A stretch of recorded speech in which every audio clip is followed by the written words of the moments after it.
Okay, now we can turn to looking at the color correction, or I guess levels correction in this case, because we don't really want color. Since we don't want color, the very first thing we can do is we can go in to the image menu, image mode, and just convert that sucker down to grayscale. That will discard the color information, so we can just go ahead and say discard, and that should look a little bit more neutral now. Okay, the first thing you'll notice is that we do have that sort of cast going from the top to the bottom. It's actually darker up here in the top of the image than it is in the bottom. If you're just looking at the paper, forget the sketch for the time being. What we really want to do right now is we want to make that paper pure white, so this logo will look nice against a white background without having to close crop it too much. So what we first want to do is we want to be able to make sure that any level adjustments that we apply here, as an example, I can make the level adjustments look really great for the bottom part of the image, but the top of the image still looks kind of bad. But then if I adjust so that the top part of the image looks good, I pretty much end up losing all of the detail in the bottom. So we're going to need to sort of equalize both sides of the image before we go any further. So that we're going to do that using the levels dialog box. We're going to use a level adjustment. So we're going to go create a new adjustment layer here. Create a new adjustment layer. Levels is what we're looking for. Sorry, some of that's going to be cut off on the video.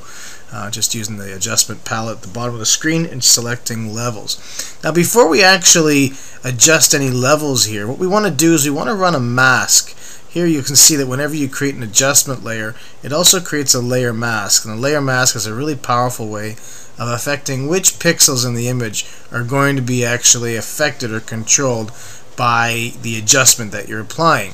Now right now you can see the entire mask is pure white, and that means that the entire layer is selected. So when I make my adjustment, it affects all parts of the layer equally. What I'm going to do is I'm going to select my gradient tool with black and white as my colors. I'm going to go from white to black, or black to white as the case may be, over here in my selection. And then all I need to do with that being active is just I'm going to draw from the top left hand corner, because you can see it, or right hand corner, you can see it's darkest up here, top right hand corner, down to about where I feel that dark patch levels off. So I'm going to draw an angle like that, basically perpendicular. And you can see now over here in the levels in the layer mask that gradient's been applied.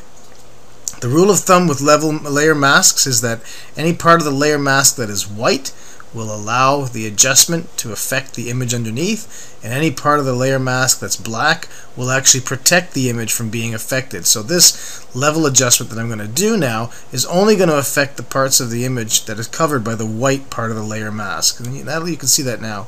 As I adjust that, you can see it's really only adjusting the top part of the image. So I don't want to adjust completely. All I'm really trying to do is adjust enough that I get what appears to be a visual balance between the top part of the image and the bottom part of the image. So that's actually going to be pretty easy to tell. There are tools that we can use that will help me do that. If I work with my info palette, I can set a couple of, there it is, opening up the info palette. I can look at my black percentage as I slide my mouse over the background image.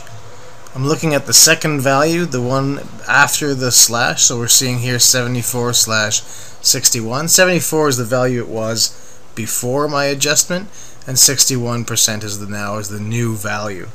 So what I really am trying to achieve is I want the value that I read up here to be pretty much the same as the value I read down here. So down here we're into our 50s. Up here we're still hanging out around 60, so it looks like I got a little ways to go yet. So we'll just keep going with that a bit more, and keep our eye on the info palette. If I had a bit more room, in fact, let's just do that. Let's break that away so I can be looking at both of these guys at the same time. There we go. And in fact, what I can do is, if I have the eyedropper tool selected, I can hold down my shift key and I can click a couple of points. With the shift key held down, it allows me to place 2 reference points on my document. I just had the eyedropper tool selected and shift clicked on my image, and now you can see I've got number 1 and number 2, and I actually get readouts of those, so I can just keep adjusting until those things pretty much match. There we go. So now what I've got is pretty close match between these 2 points. Now as I increased the brightness, I've also increased the contrast. So I might want to experiment with toning down the black. That'll reduce the contrast. I don't want to wash out my sketch color, so I have to be a little bit careful of that.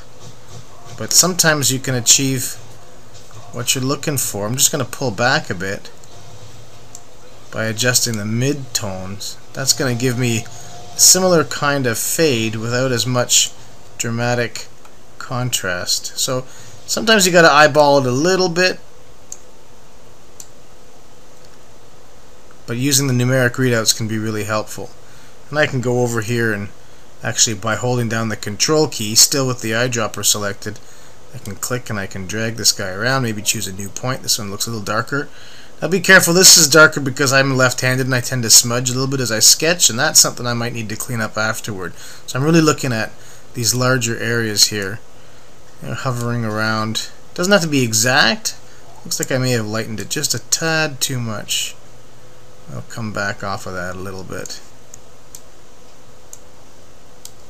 That looks pretty decent there. 55, 58. What about this guy? This guy fluctuates as well, though. Seems to hover around 50, so maybe I can go a little bit lighter. Okay, so there it is. So I'm pretty happy with that. Let's close all this bit up. Okay, so that's the levels to compensate for this top part being lighter than the bottom part. Now I'm going to create a new level adjustment over top of those that's going to affect the entire thing. Now there's a couple things that I can do here. The first thing that I'll always try, just to see if it works, is to use the white point eyedropper tool. The white point eyedropper tells Photoshop what part of this image should be white. Well, I want the paper to be white. So if I just click on any part of the paper here and set that, instantly that paper now goes white, and correspondingly the rest of the image gets lightened as well. Now the point that I clicked for my white point happened to be one of the smudgier parts of the paper, so maybe what I'll do is I'll click down here instead, and what that's done is you can see in the histogram portion it's moved that white point off a little bit. So there are parts of the paper now that are going to be a little bit gray. That's where I've smudged the paper. This is actually pretty decent. The other way that you can do it if you don't use the white point eyedropper is just to manually eyeball it. Usually what you're going to do is, this spike here represents all the parts of the paper that's white, and then the rest is my sketch. So if I just kind of manually drag this around, what I'm looking for is just to sort of get that in a point where the paper is pretty much white for the most part, but my sketch hasn't gone completely invisible on me, because that's information that I don't want to lose. I really want to maintain some of that soft shading, keep it looking like a sketch. So in order to achieve that, I really want to maybe back off a bit, and then I'm going to use the brush to clean up a little bit.